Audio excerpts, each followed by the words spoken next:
Kuidas need 2 aastat siis möödunud on?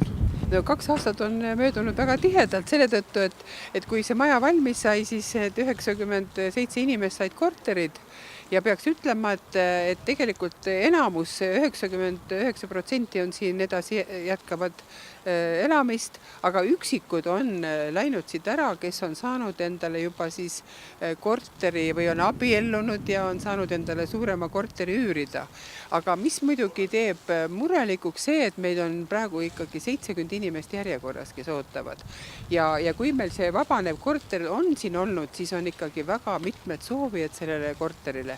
Ja ma mäletan seda, kui me selle siin asutasime ja see ehitamine käis, et siis ka volikogu poolt esitati selline, et milleks üldse seda vaja on, et kes seda kasutab.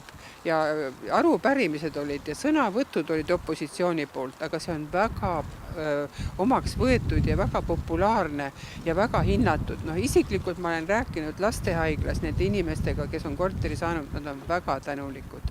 Ja kindlasti nad jätkavad, siin on ka perekonnad, nagu te nägite, siin on palju lastega, on siis natuke suuremad korterid, aga igal juhul tõepoolest see on tänuväärne, et me oleme loonud. Ja sellega me oleme siiski saame ka mingi panuse nendele meditsiinitöötajatele, kes siin Tallinnas jätkavad tööd. Et ma arvan, et see on väga õige ettevõtmine olnud. Ja patsientidele kindlasti mõjutab see hästi. No patsientidele on vaja, et meil oleks õdesid ja arste ja nad on meil. Tere õhtust!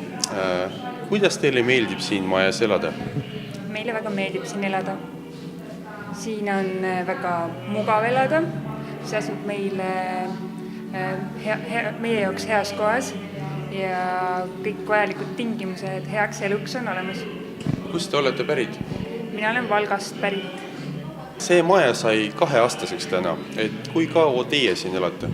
Meie oleme elanud siin ka täpselt 2 aastat ja see maja on minu jaoks eriline sellepärast, et siin sündis minu esimene laps vahetult pärast sissekolimist ja nüüd on sündinud ka teine laps.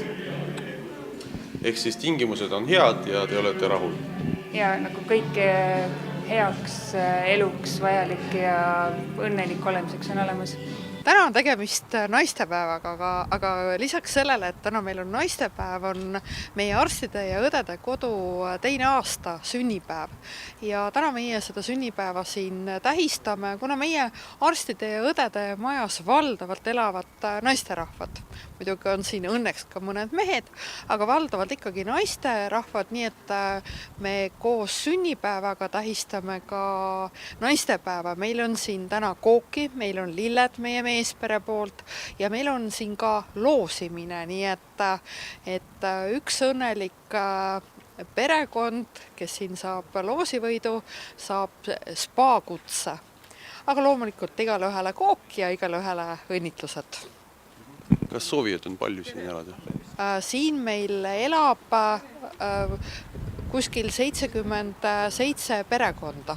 Ja siin on väga palju soovijaid, loomulikult, et tänasel hetkel ma tean, et ootab järjekorras kusagil, järjekord on nüüd vale väljend, aga inimesed, kes on avaldanud soovi, kusagil 85 inimest on täna teada, aga see arv ju muutub kogu see aeg. Et osad inimesed, kes on leidnud endale avaramad elamisvõimalused või peret suurendanud, et siia enam pole ära mahtunud, on läinud teisele elamispinnale ja siis siia tulevad uued inimesed, nii et selline väike liikumine on ikka.